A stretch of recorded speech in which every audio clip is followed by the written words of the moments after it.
Hey everybody, welcome back to the Optometry Money Podcast, where we're helping ODs all over the country make better and better decisions around their money, their careers, and their practices. I am your host, Evon certified financial planner and owner of Optometry Wealth Advisors, an independent financial planning firm just for optometrists nationwide. And thank you so much for listening. Really appreciate it. I hope you get a lot out of today's conversation because I think this is going to be another fun one here.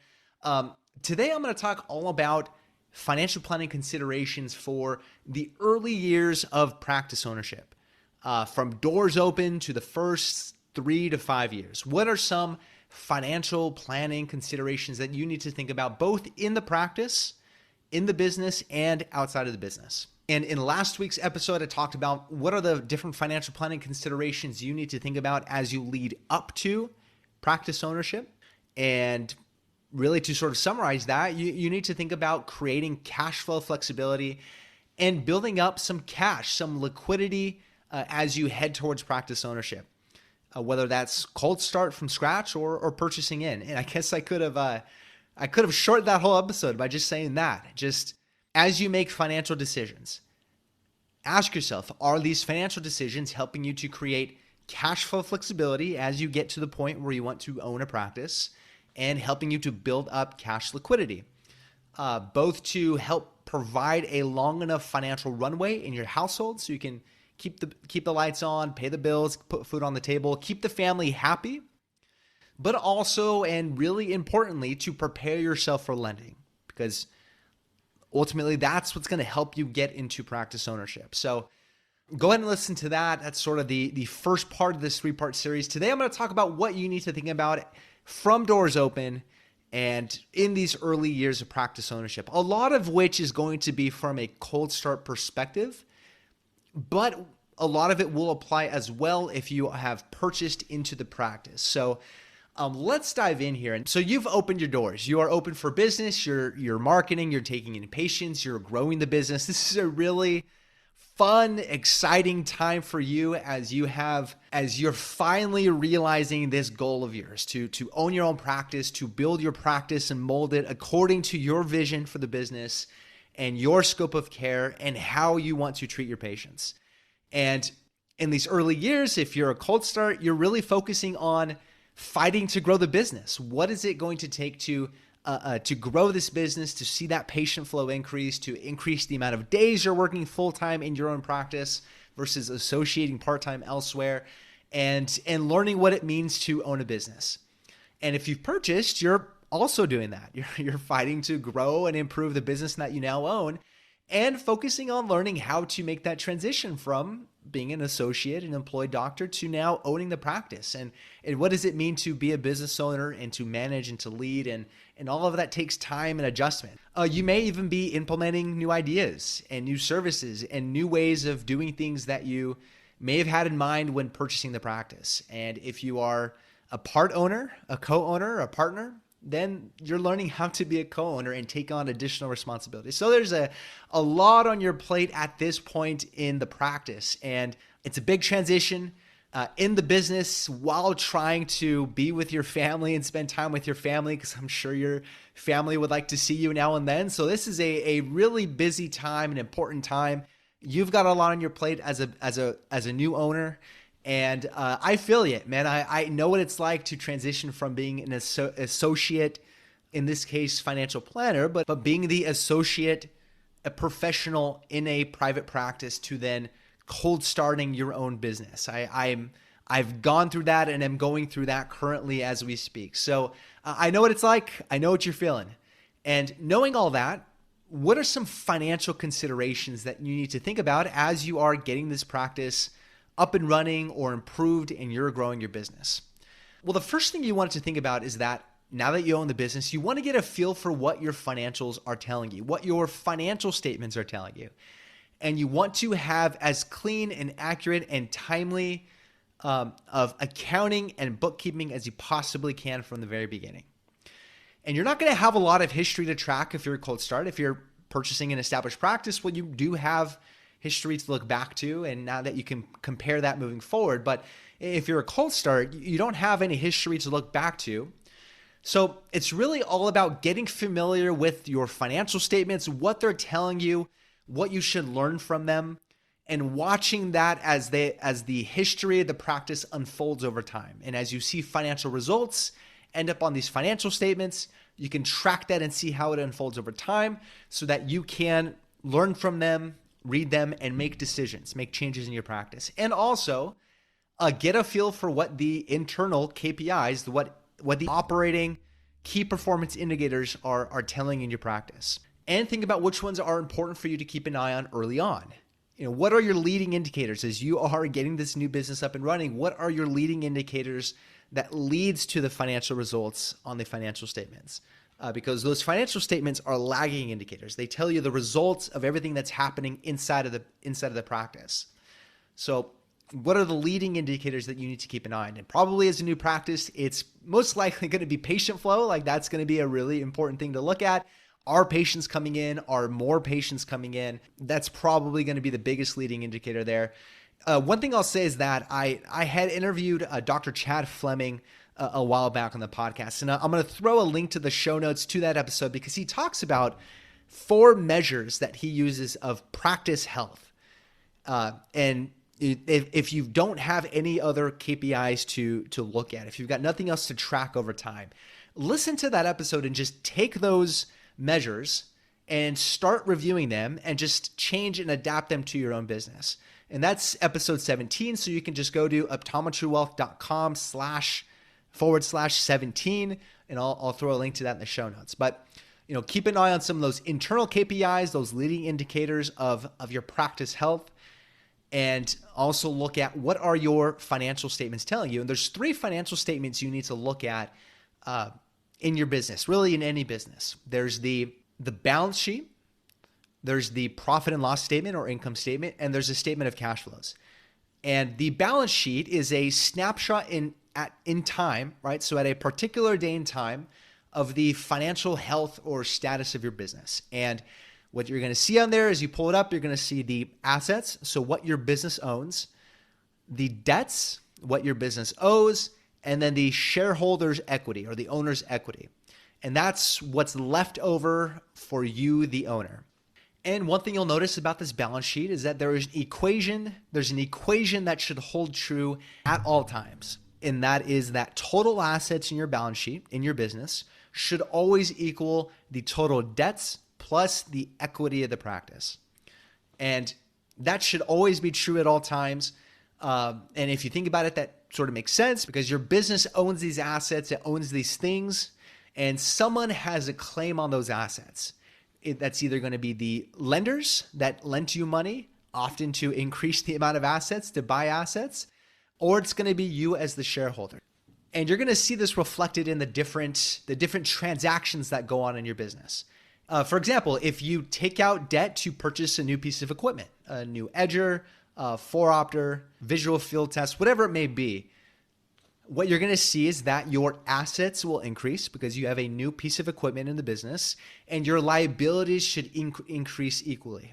You might see that in retained profits. So at the end of the year, you have retained earnings or retained profit.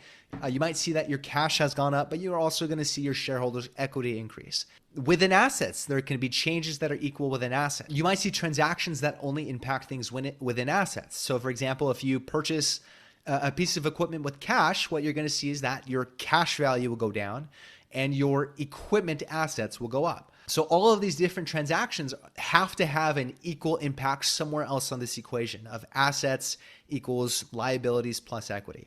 And so this balance sheet is only on a specific day in time, but you can track and watch different days and time to see how your assets, how your liabilities and debts, and how your equity changes over time.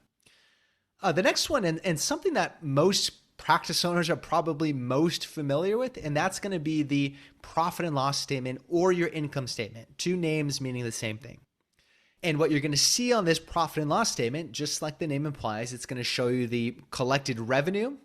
So the dollars that have been collected in, not necessarily billed, but the actual revenue that's been collected into your bank accounts of the practice. It'll show you the cost of goods sold. So all of the costs connected to all of the inventory that you sell to patients. After that, you're going to see the gross profit, basically saying that after the costs of producing and having these products available to sell, how much of your revenue is available to cover all of the other operating expenses in your practice.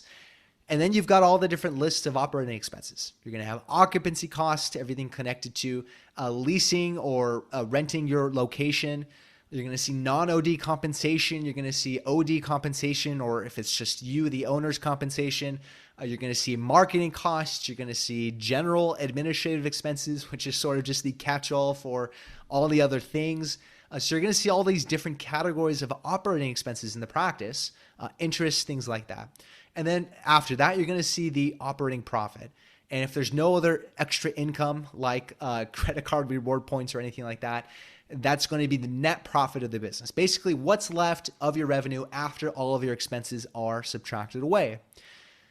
So that's going to show you basically what is the value that your business is creating. You bring in revenue. You have all these different expenses that are chipping away, they're eating away at all that revenue.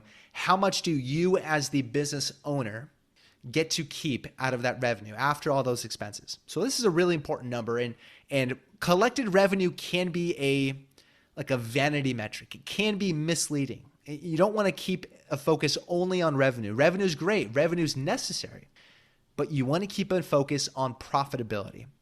And keep in mind, depending on the type of business entity you own, and I'll talk about this a little bit, one of those key expenses in the practice is going to be your own salary, your own wage.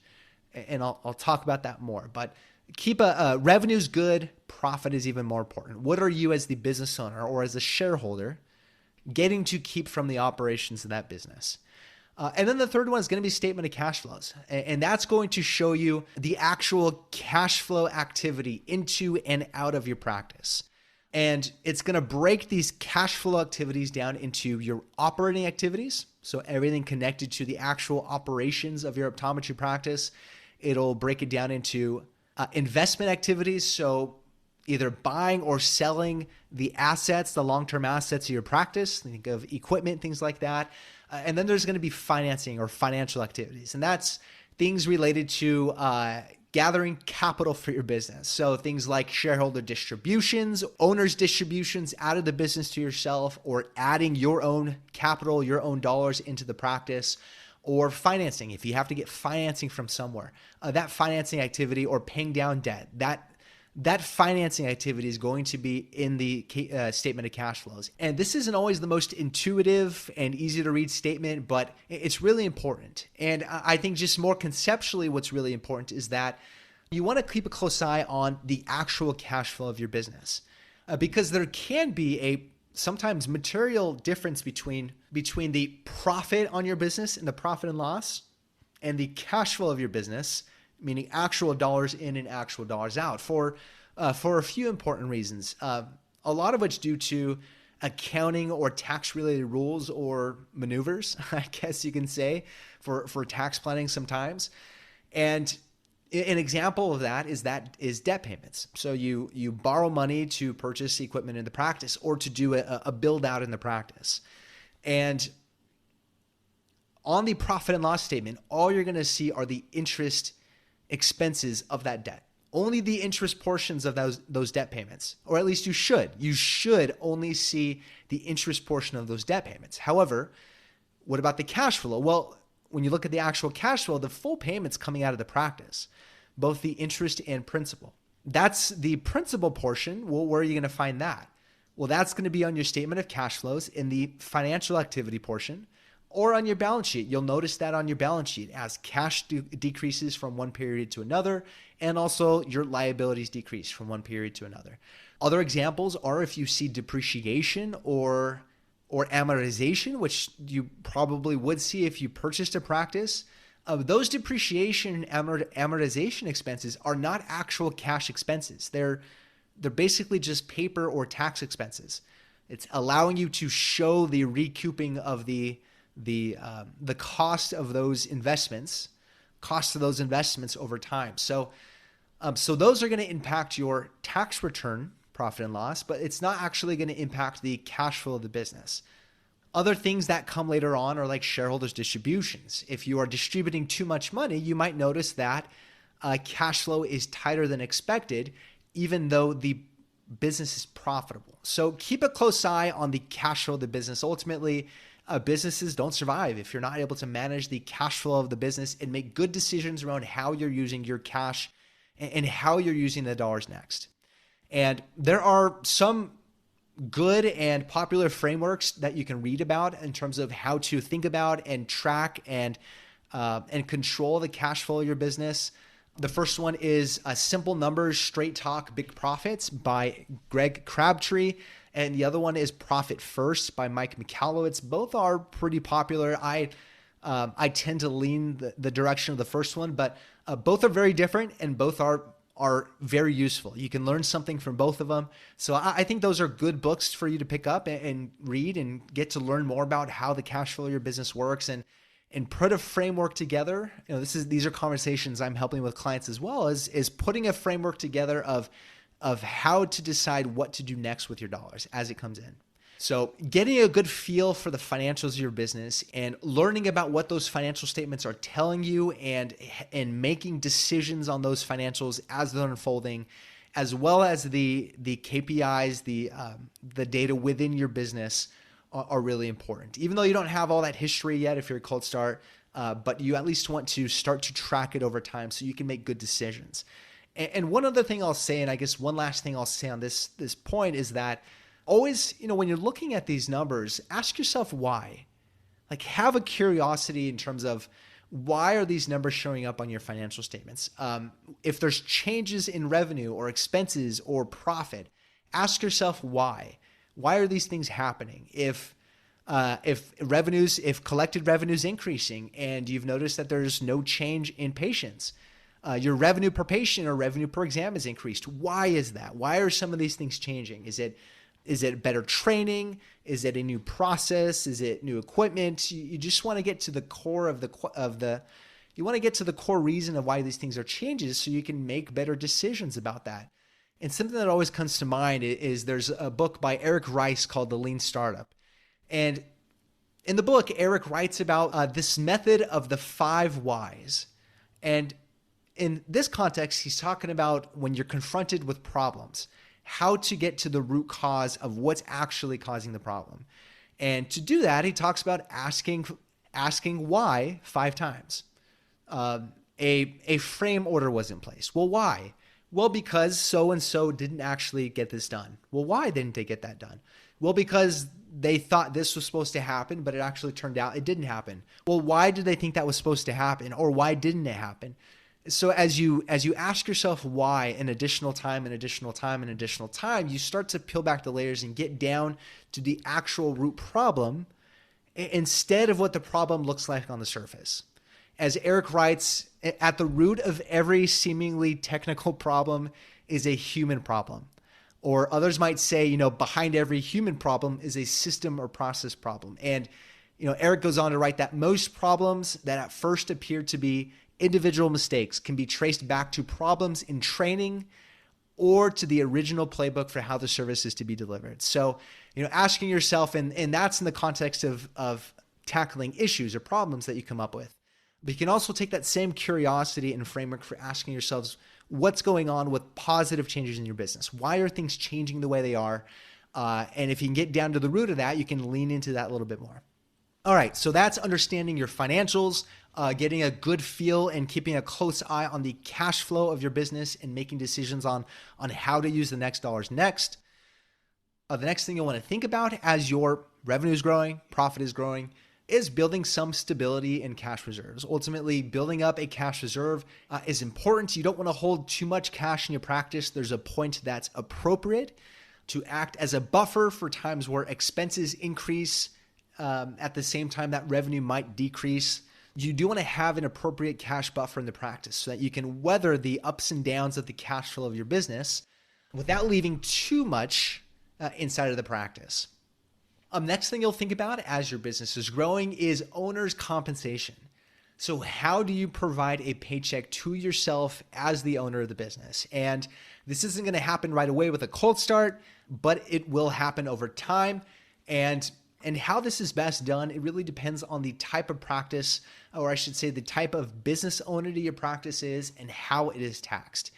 And I'm going to throw a link to the show notes on my episode about the differences between business entities, and I'll talk a little bit more about that.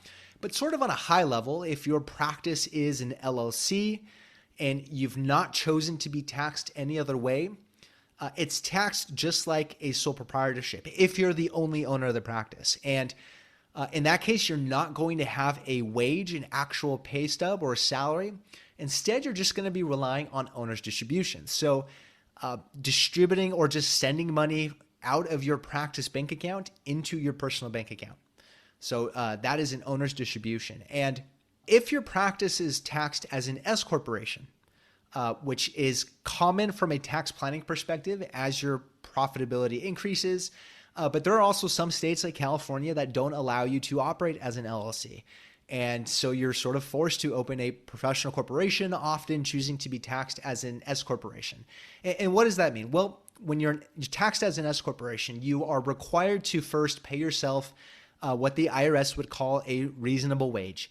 And there's a list of guidelines. There's no specifics on how exactly you need to determine that, but there's a list of guidelines for what should go into determining a reasonable wage. Ultimately, your tax professional should help you with this.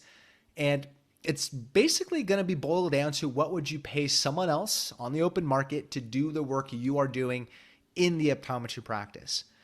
And those are the first dollars that have to come out to you as the owner. And there are tax planning considerations you need to think about when determining that reasonable wage. Part of it's going to be trying to minimize employment taxes. The 20% qualified business income deduction plays into that. So there's certain considerations that may make you want to limit the wage that you pay yourself, but it does need to be reasonable. And I think it should be a market-based wage that you would expect to pay someone else, and something that reasonably fits your lifestyle in the household. And in addition to that wage, you can also do shareholders distributions. Just like we talked about earlier, you can also simply distribute dollars out of the practice, send dollars from your practice bank account, or write yourself a check to your personal bank account. And there are certain tax considerations to keep in mind when you're planning to distribute dollars out of your business, especially from an S corporation. There's cost basis issues that might trigger or not trigger some weird tax stuff. So just keep in close touch with your professionals as you're planning to start to structure a way to pay yourself from the practice. And this is generally something that I see a lot of new business owners start to really not have a grasp on, is how to, when your cash flow allows for it, how to get a steady, consistent paycheck from your practice in order to fulfill your lifestyle goals outside of the practice. And because remember, your practice, you do have your practice goals, and your practice does need resources in order to grow. You should want to reinvest into the business, but your business should provide for you. You should be benefiting from all this work you're putting into the practice in your personal lifestyle. It should provide for your ideal lifestyle. And if it's not, in my opinion, that should be a practice goal. That should be a profit goal, a revenue goal. That's something you should build into your business planning as you're preparing for the next year's goals, along with all the other things you want to accomplish. So that your ideal lifestyle should be a guardrail there that's built into your other practice goals. So that's owner's compensation. You're eventually going to plan for how to pay yourself on the practice appropriately and something that makes sense from a tax perspective. And as you pay yourself and as your business profit grows, you're going to need to start preparing for tax payments and tax withholdings. And that's often something new, again, for a new or recent practice owner, is having to now prepare yourself for taxes. When you were employed, a lot of this was sort of handled behind the scenes. It was really just managing withholdings. All of it was done for you on the back end. So maybe there wasn't necessarily complicated planning that had to be done. But now you own the business, and now you have to adjust for the increasing profit of the business. Now you have to adjust for the paycheck that you're paying yourself. And how to prepare for tax payments and tax withholdings really depends, again, on how your entity, your business entity, is taxed.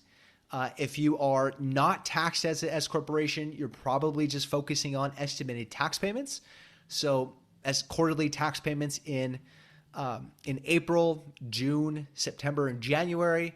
So actually sending those dollars off to the IRS, check with your state taxing authority on how they handle that. Some states like Texas, for example, aren't going to have state taxes. If you're in California, it is a totally different story. So check with your state and your tax professional on how your state handles all that. But from an IRS perspective, that might be one way you're going to handle that.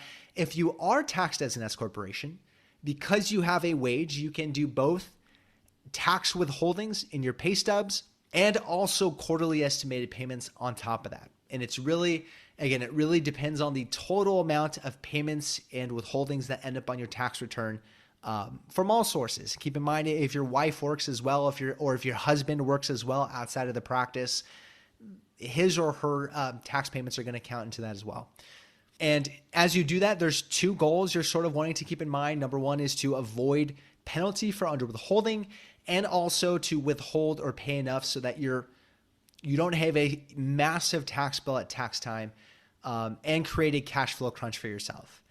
And something I do want to point out that there is a point in a new practice owner, especially a cold start, but this is also the same if you purchase a practice. There's a point somewhere around, 3 to 6 years after getting into practice ownership where practice profit is increasing. Debt payments and other fixed expenses are continuing on and often remaining the same. Sometimes debt payments fall off. But those early business deductions or losses from things like startup costs or depreciation or amortization, those early business deductions or losses are starting to fall away and get used up. And what does this mean? Well, now you're going to see a nice bump in taxable profit from your business. And what that means is that you're also going to see a nice bump in taxable income on your tax return. And you'll need to prepare for this by making adjustments to your tax withholdings and your estimated tax payments. And if you're not prepared for that, sort of the worst case scenario there is that you have a very short amount of time or no time to build up cash for a much higher tax payment. And then also continue to save for taxes for the next year. So something you want to keep in mind there's this window of time, and somewhere within 3 to 6 years of owning a practice where you're going to see your taxable income and profitability of the practice increase as some of those losses and deductions from earlier on fall away. And it's just something to keep in mind and to plan for. One thing I'll throw in the show notes is a recent newsletter I just wrote all about this transition point, this important tax planning window where your taxable profit jumps and some ways to mitigate that. So I'll throw that in the show notes. And so what are some other tax considerations that you should keep in mind? Well, there may be opportunities in these earlier years where you have relatively lower income in these early years to take advantage of. And some examples of that are you want to think about whether depreciating assets like equipment or build out costs in the year they're put in service makes sense, or whether spreading them out over several years over their normal 5-year depreciation schedule, for example. What actually makes sense the most. That's something to sort of calculate and think about. Sometimes it makes sense to accelerate that depreciation through Section 179 or bonus depreciation in the year you actually purchase and put something in service or put it to use in the practice. Other times it may make sense to spread that out a little bit more from a purely tax perspective. So that's something to think about. Another thing to think about is adding additional income into these lower tax years. For example, Roth conversions. Converting dollars from a pre-tax retirement account over to a Roth IRA. Does that make sense if your income in these earlier years are lower than they would be relative to future tax years? Maybe there's opportunities for something like that. Or if you have a taxable investment account, and you can sell some of those investments and realize those capital gains at potentially a zero capital gains tax rate. So think about in these early tax years. Don't let them go to waste if you have a really low taxable income in those years. Maybe there's some opportunities to use them to your advantage. What about for those years where there's that bump in taxable income, or just a really rapid increase in taxable income, and you're preparing for that? What are some things you can think about ahead of time? Well, you want to review your practice cash flow. Right, make sure that you can prepare for these taxes and you have the cash flow to do that. You're setting aside dollars. You have a system of setting aside dollars for taxes into a separate account from your main operating and checking account. So reviewing and planning for your cash flow is the first one. Secondly, as we talked about earlier, adjusting your tax withholdings and estimated payments, both for avoiding an under withholding penalty and also that you're setting aside enough to prepare for the tax. And one of the ways we do this with clients is projecting out what the tax year might look like over the rest of the year, updating that as the months go on and we see the actual performance of your practice, and then keeping in close contact and reviewing this with your tax professional. So that's something we do to really handle this proactively, but that's something you'll want to think about as well. Think about reinvesting in the practice. Is there additional equipment? Is there additional adjustments or changes you can make to your location that not only enhance your business, that have a true return on investment, but also can be used as a taxable business deduction? And remember, you don't want to buy things in the business just to buy things and get a tax deduction. You have to spend a full dollar in order to save 30 cents or 40 cents or whatever it may be. So if you're going to buy something, if you're going to do something, you do want to make sure there's a real business purpose for it, a return on that investment. But that may be a way to mitigate those taxes in these years. Switching retirement plans or contributions from Roth contributions to pre-tax contributions in order to get those deductions is something to think about as well. You may consider profit sharing plan contributions at the end of the year. If you have a 401k plan, and you do want to be careful about that, you don't want to use all of your cash and liquidity to do a profit sharing plan. In my opinion, making sure that you have enough liquidity in your practice as well as in your household is more important than mitigating taxes, but that's something to consider from a tax perspective. That's a conversation for the end of the year. If you buy your practice real estate, you may have an opportunity to group those activities, that is, group your real estate activity with your practice from a tax standpoint. And so your real estate losses, if there are any, may be able to offset your business profits. And there are very specific criteria where that can work. Typically speaking, in a world where passive real estate losses aren't able to really offset much or any of your active business income, this is potentially a way to do that. And if you do purchase your practice real estate and you are able to group them together like that, talk to your professionals about whether a cost segregation study makes sense, which is basically a way to separate out all the different stuff and guts within your practice building and to accelerate some of that depreciation onto shorter depreciation schedules. So those are all things to consider as well. Of course, don't take this as tax advice, but talk with your professionals, have proactive conversations about your tax situation as your business is growing, and plan as early on as you can to try to mitigate that as best you can. The other thing you're thinking about, as I mentioned earlier, is establishing a retirement plan and other benefits in the practice. And this is a benefit to both you as the practice owner, as an important tax and investment planning tool, but also as a benefit to your team. And maybe you want to provide a way for your team to save for retirement and to provide a company match and different things like that. So this can be an important planning lever for you.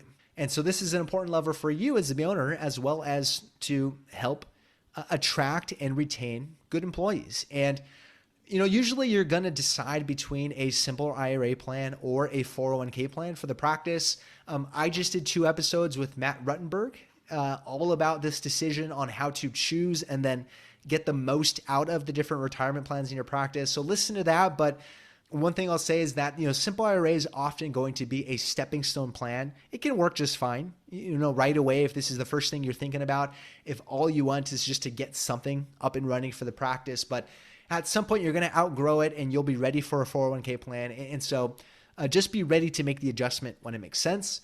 But establishing a retirement plan is something you want to think about. You also want to think about making sure that you are protecting or insuring against the big financial risks in your life. And this is business liability insurance. So this is something you're going to have from the very beginning, from doors open, most likely. But also think about life insurance and disability insurance in your personal life, and making sure that the risk of you passing away or the risk of you becoming disabled are planned against appropriately, are properly insured against. And this is really important both for your business and for you personally and your family. Let's take disability, for example. If you do become disabled, and especially if you're the main doctor in the practice, Well, what's going to have to happen? From a business perspective, you're now most likely going to have to hire help in order to continue to handle the same amount of patient flow, or hopefully a growing patient flow. So your business is going to need to replace that talent, that optometry skill with another associate optometrist. So that's going to be another expense to the practice. And if you don't have appropriate disability insurance, well, what are you going to have to do as a family? Well, as the owner, you're going to have to continue to take some sort of income from the practice. So we not only have additional increasing expenses in the practice by a new hire, but we also have continued drawing of resources, drawing of income into your household in order to cover your basic living expenses. So it is in the best interest of your business and your employees of the business, as well as in the best interest of your family, to appropriately look at these financial risks that you have no business keeping on your shoulders. It makes absolute economic sense to take that risk off your shoulders and pass it on to an insurance company. And then one other thing to think about as your income and net worth grows is umbrella insurance, umbrella liability insurance. Something to think about as well. It's something I think that's often missed and just there's not a lot known about or whatever it may be. And if you are a co-owner in the practice, you also want to think about, well, what happens to me or my practice owner? What happens with our shares in the event of death or disability, divorce, if we have to let one of us go, whatever it may be. The appropriate buy-sell provisions need to be thought about too in terms of that as well. So risk management continues to be important, at least as well as you possibly can, while managing the financial cash flow of your family and your household, managing the expenses, and growing the business. And then lastly, I think just keep in close contact with your professionals. Have a good tax professional, whether that's a CPA or an EA, enrolled agent. Have a good tax professional that is well-versed with business taxation, and I would say well-versed with professional businesses like optometrists as well. Have a good financial advisor that can handle and tackle these things proactively with you in all these different areas of both your practice and your personal household finances, because those are integrated together. Those can't be separated. Have a good bookkeeper. In my opinion, you don't need to keep the bookkeeping and accounting on your shoulders. You want to have a good bookkeeper, someone that knows optometrists really well. I can provide references to anyone who needs it. There's this thought I hear a lot of times where I want to have better grasp of my practice financials. I want to know that they're updated quickly, so I'm going to do the bookkeeping myself. Well, if you have a good bookkeeper that knows optometry practices really well, you still can get good, quick, timely numbers in your practice. Delegate, I think it absolutely makes sense. There's higher and better ways to use your time in your practice that are more valuable to your business, or just spend more time with your family.